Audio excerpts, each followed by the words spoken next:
Habang papalapit ang halalan, mas umiigting ang panawagan ng mga botanteng Cebuano. Hindi na lang sila naghahanap ng matatamis na pangako, kundi ng mga lider na tunay na tumutupad sa kanilang mga pangako. Mga lider na hindi lang puro salita, kundi gawa mula sa puso ng Southern Cebu.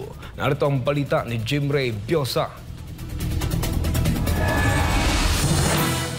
Mga plataforma ni Pastor Apollo City Buloy, inaasahan ng mga Cebuano na matutupad. Kahit araw ng pagkabuhay, isang banal na araw na ginugunita ng mga debotong Katoliko, hindi napigilan ang bugso ng damdamin at pagkilos ng libu-libong Cebuano na dumagsa rito sa Argao, Cebu para sa isinasagawang Ayusin Natin ang Pilipinas nationwide rally kahapon. Sa nalalapit na halalan sa Mayo 12, 2025, muling lumulutang ang iba't ibang pangako ng mga tradisyonal na politiko. Mga salitang matamis sa pandinig ngunit madalas napapako sa kawalan ng aksyon. Ayon kay Councilor Jocol Lanuhan ng Dumanhog, Cebu, na siya ring kasalukuyang 7th District PDP Laban Youth President ng Lalawigan, tila naging paulit-ulit na eksena na ang mga platapormang inuulit kada eleksyon ngunit hindi naman nakikita ang katuparan sa realidad ng pamumuhay ng mga tao.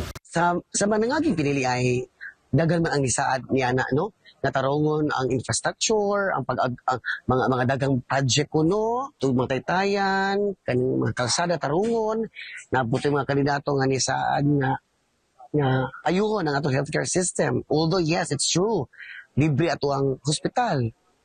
Pero ang mga tambal, ang pangutan na naba, para man gihapon ang mga tawa sa papalit sa gawas. Tapos ang ato ang gitawag tag high index sa atong rate pa sa poverty, grabe.